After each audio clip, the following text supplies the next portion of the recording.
Hi everyone. The 21st incident, I was 54 years old. When I was currently on the ship and near the end of my contract, something happened that I did not expect. One morning when I woke up and would have stood up to go to the bathroom, but I could not move my body and remained lying with my eyes open. And I tried to move my body slightly, but I could not move. And I tried to shout to ask help in the cabins next to me, but no voice came out, so I was worried, and I stayed lying down, and I closed my eyes, and I prayed to the Lord. And soon I was able to move my body, and I thanked God.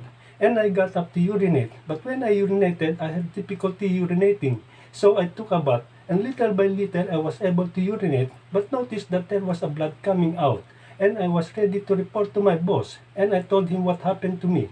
And he sent me to our clinic, and when the doctor found out what had happened, he gave me medicine, and when my contract ended, I never rode again of the ship, and I had to go to the hospital open because of my ailments. The 22nd incident, I was 63 years old. When I was 39 years old, I attended a seminar on how to do a cleansing diet and how to do fasting without eating any food, but drinking only water. And I did fasting twice. My first fast when I was 49 years old, and I did 13 days, and I was relieved. My second fast when I was 52 years old, and I did 23 days, and I was relieved. And when I was 63 years old, was the pain of my body seemed to get worse. So I planned to fast for a month. So I started, and on the 23rd day, and in the afternoon, I drank water. When I swallowed, it hurt my throat. So I drank water again. But I had difficulty swallow, so that night my niece accompanied me to the hospital. And when we arrived, the doctor immediately examined me and asked me what the problem was. And I said that every time I swallow, I felt a sore throat. So the doctor told me to have an x-ray in the throat. After my x-ray, the doctor told me there was no obstruction in my throat. But I admitted to be confined because every time I swallow, even if my mouth is empty or even just saliva, my throat hurts. So even though the vacant room was expensive, I admitted because my plan on the second day was to beg to be transferred to a cheap room. But it did not happen because there was no vacant room yet. And on the third day, I was just lying in the bed. And at night my daughter came and we talked. But soon I got up and got off the bed and sat on the couch.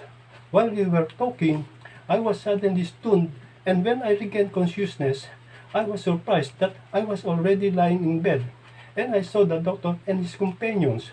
Soon they left, and I asked my daughter what happened, and she said that while we were talking, I was suddenly stunned and gaping, and she immediately went to the nurse station. And when she came back, she was with the nurse and doctor, and they saw me on the floor lying down. And when they lifted me, my body trembled, and they laid me on the bed. Then my daughter said she was leaving because she was about to go to work. So I was alone in the room, and soon I felt pain in the part of my head, and I touched and felt four lumps on top of my head. One was in the back of my head near my neck, and the other big one was between my shoulders on my spine. And I was whispering, talking, and I said, "Why did you open my eyes while I was asleep and knew nothing?"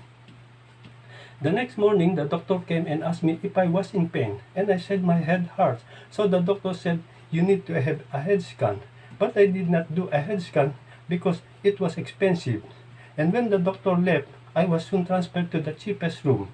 On the sixth day, when I drank my water again, I noticed that my throat was no longer sore.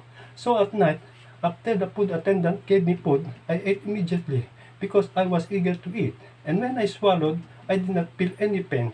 So the next day, I told the doctor to remove the hose from my nose so that there would be no disturbance when I ate. And because my throat would no longer hurt, and when I ate, it was normal. The next day, I begged the doctor that I wanted to go home because I was worried that my hospital bill would get bigger. And the next day, I noticed the swelling of my two legs. And the next day, I could go home. And when I had difficulty walking, I forced myself to go home. And when I was at home for more than a month, I still had a hard time walking because of my two legs are still swollen. But I tried to get a doctor consultation at the public hospital for a head scan. And soon, I had a head scan and showed the result to the doctor and told there was big lump on the back of my head near my neck, and I need to have a laboratory for visual test in my head to find out if there was blockage in the vein in my head. But until now, I still can't do the poor visual test because I am worried about the method of their testing. And my reason is that my headache is not open. and the lump in the back of my head is shrinking, as well as the lump in my spine between my shoulders, and the swelling of my two legs gradually healed. What I have difficulty is my other ailments. So far, and my next testimony is about my non-surgeries. Thank you for watching patiently, and please don't forget to like and share. Thank you very much. Bye.